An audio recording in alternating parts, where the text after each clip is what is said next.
Hey guys, welcome back to my channel. I just found out that there is a new horror movie that came out called Bring Her Back, and one of my blind friends texted me and told me that there's authentic disability representation in the movie. The name of the actress is Sora Wong, and she herself in real life is visually impaired, as is her character in the movie. And so my blind friend, he went to go see the movie Friday night. He said he was very impressed with it. So I'm gonna go see it today. And I like to kind of dress. I'm not somebody where if I go to the movies, I'm like head to toe wearing like a themed outfit. But I have a cute purse I'm bringing with me, and the shirt that I'm wearing today, it's, you might recognize it. It's the one that I got from Blind Girl Designs, and it is the shirt of the skeletons with their canes. It glows in the dark. And let me show you the purse I'm bringing with me. So this purse is one that I've thrifted a couple years ago, and this is the first time I'm actually using it. It is a movie ticket shaped purse. Both sides of it say admit one to hell. It is it's a purse that has a red background and black text. So like I said, the text says admit one to hell. On the sides of the ticket, the number on it is 666. And it's got, I believe, pictures of pentagrams going all the way across the ticket.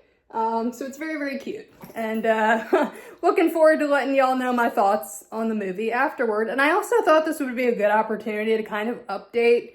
I did a video a few years ago where I was talking about my thoughts on disability representation in the media. And I decided to take my old video down so that way viewers wouldn't get the old video confused with this new one. So I'm going to update you on my thoughts on that as well, and also provide some suggested links in the description. But let's see. So the movie starts in about an hour, I guess. So I'm going to catch a Lyft over to the theater. I usually like to get there about a half an hour before it starts, so that way I can leisurely, go to the restroom and get concessions and find my seat before they turn the lights down. So I just got back from the movie theater, and I am going to talk some slight spoilers about the visually impaired character. So if you don't want any spoilers whatsoever, you can add my video to your watch later list and come back to this after you've seen the film.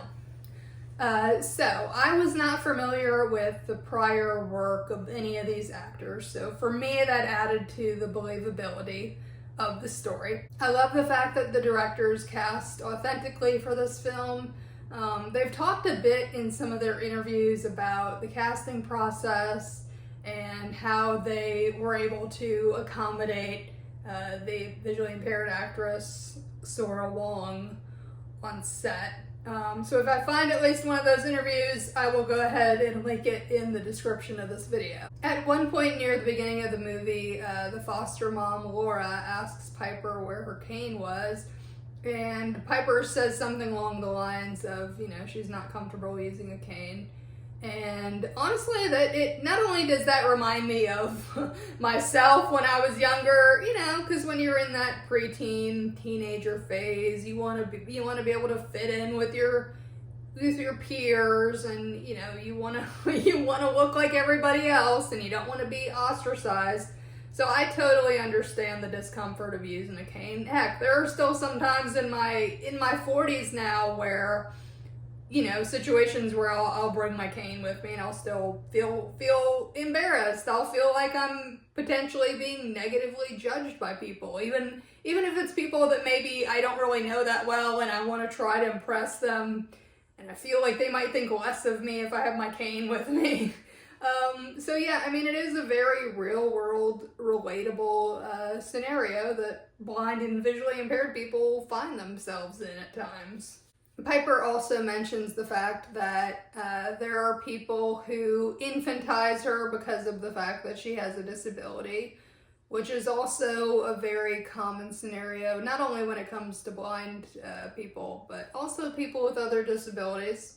You know, a lot of people don't see us as being fully functioning, capable, autonomous human beings. And the movie also addresses the fact that if you're a blind person, then unfortunately there are sighted people in life who will lie to you, manipulate you, and gaslight you because they know you can't see and they know that you rely on them to be your eyes. One other thing that was briefly brought up in the movie is it kind of answers the question that I see a lot from sighted people online when they're asking a blind person how they use their phone or how they send text messages and stuff like that. We do briefly see an example of Piper using VoiceOver to send somebody a text message. I did decide to use audio description when I was at the theater. Not something I usually do, but it kind of crossed my mind that, I don't know, maybe there's someone somewhere keeping tabs on, like, how many people use the audio description feature per movie. So, you know, maybe if they're getting a lot of blind people out there and they're using the audio description headset, they'll see that there's, you know, more of a demand for it in movies that have authentic representation. I was very impressed with the narration. You know, it helped me to... you know, it described the visuals that were going on the screen, like, you know, maybe what a person was holding in their hand or what someone's facial expression was like.